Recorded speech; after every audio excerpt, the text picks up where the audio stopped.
Today we're exploring the most horrifying execution method ever used. What made it so terrifying? Who was behind it? And how did it make its mark on history? From the blood eagle of Viking legend to the brutal keel hauling practiced by the Dutch Navy, history is filled with the examples of brutal and inhumane ways to punish criminals. In the 6th century BC, Phalaris, the tyrant of Acragas in Sicily, was presented with a twisted gift from the Attic sculptor Perillos, the brazen bull. This hollow bronze device was the size of a real bull and served as a horrifying execution method. The condemned would be placed inside and a fire would be lit underneath, slowly roasting them alive. But that's not all.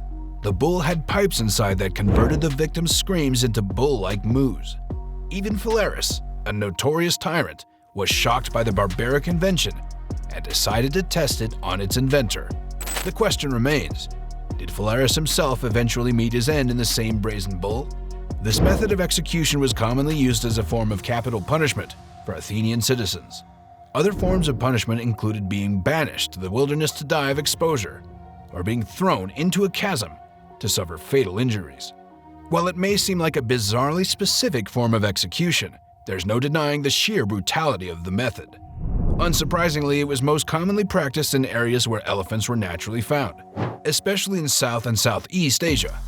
Elephants were even trained to ensure the trampling was as merciless as possible, making it a truly horrifying way to meet one's end. Mosaic law in ancient Israel laid down strict rules, with 36 crimes punishable by death. Among the most severe were cases of incest and adultery with the married daughter of a priest. The punishment? Death by burning. But not in the way you might think. First, 2 witnesses integral to the case would strangle the guilty individual with a soft rope to avoid additional suffering. As the condemned gasped for air, molten lead was poured down their throat, causing a slow and agonizing death. The punishment was harsh, but did it deter others from committing these crimes? Step into the chilling world of Nordic Viking legends and the infamous execution method known as the Blood Eagle. According to the tales, the victim's back was slashed, allowing access to the ribs, which were then twisted upward to resemble wings. To add to the excruciating pain, salt was poured into the wound, and to make the gruesome display complete, the lungs were pulled out and laid over the rib wings. While the existence of this barbaric practice is a subject of debate, it's still unsettling to think that someone may have conceived of such a method. Whether truth or myth, the very idea of the Blood Eagle is enough to make one shudder at the horrors of the past. In modern times, the phrase "getting the sack" is a figure of speech for losing one's job. But in ancient Rome, it meant something far more horrifying. The pena colle, or penalty of the sack, was a brutal form of capital punishment that involved the condemned being flogged or beaten before being sewn into a giant sack and thrown into the river or sea. But that's not all. Inside the sack, the accused would be accompanied by a snake, chicken, ape, and dog. It was believed that these animals represented the 4 corners of the earth, and the condemned would suffer an afterlife of being torn apart by these creatures. Strappado, the excruciatingly painful torture method that doesn't always result in death. The victim is suspended by their wrists, pulled behind their head in a position guaranteed to cause agonizing shoulder dislocation. If the torture isn't unbearable enough, additional weights can be added to increase the suffering. Thought to have been first used during the Inquisition of medieval times, Strappado has been a go-to torture method for centuries and is still used in some regions of the world today. Even without lethal consequences, the sheer brutality of this torture is unimaginable, leaving victims with both physical and emotional scars that may never heal. The act of flaying a person alive involves the removal of the skin from the victim's body. This method of execution has been employed across different civilizations throughout history, from ancient Rome and medieval England to the Ottoman Empire.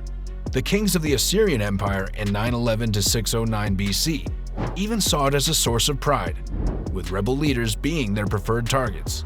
The Rasam cylinder, a contemporary record of the military deeds of the 7th century BC king Ashurbanipal, even describes how they stripped off their enemies' skins and covered the city walls with them.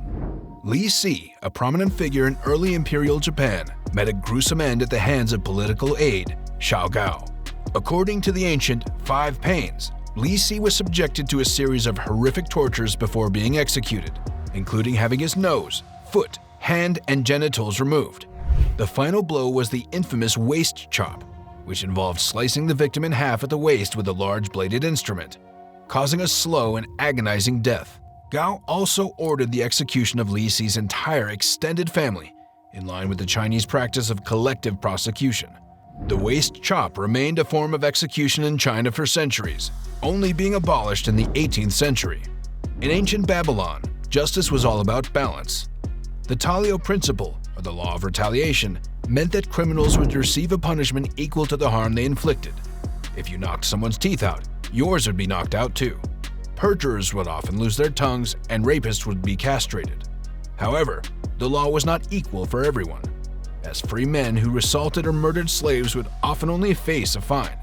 Even the death penalty was subject to this principle, as looters caught stealing from a burning building would be thrown into the flames, and burglars would be hanged at the place of their crime. Negligent builders faced execution if their constructions caused a death. The Babylonian Code of Hammurabi even specified that surgeons who killed slaves through malpractice only had to replace them, highlighting the inequality of slaves before the law. In ancient Rome, crucifixion was a brutal form of punishment, and the justice system was often biased based on social class. If a slave was on trial, only evidence obtained through torture was accepted in court, and the torture itself was sometimes carried out in the courtroom. Crucifixion was typically reserved for slaves and lower-class Roman citizens, although there were cases where upper-class Romans were crucified as well. The unfortunate person to be crucified would first be stripped naked and then scourged and beaten. They would then be forced to carry a heavy wooden cross to the place of execution. Once there, they would be nailed to the cross through their hands and feet, and soldiers or bystanders would often stab, beat, or humiliate the victim. In some cases, the crucifixion would be done upside down, as this was considered a mercy because death would come sooner. The exact cause of death varied from case to case, and could be due to septic shock from the open wounds or asphyxiation when the prisoner grew too exhausted to support their weight and breathe properly. Have you heard of keel hauling? This brutal punishment was invented by the Dutch Navy in the 16th century and reserved exclusively for sailors. The offender was tied with ropes and dragged underwater from one end of the ship to the other. While not always intended to be fatal, many perished due to drowning or internal injuries. Those who survived were left with a lifetime of scars, courtesy of the ship's bottom teeming with merciless barnacles.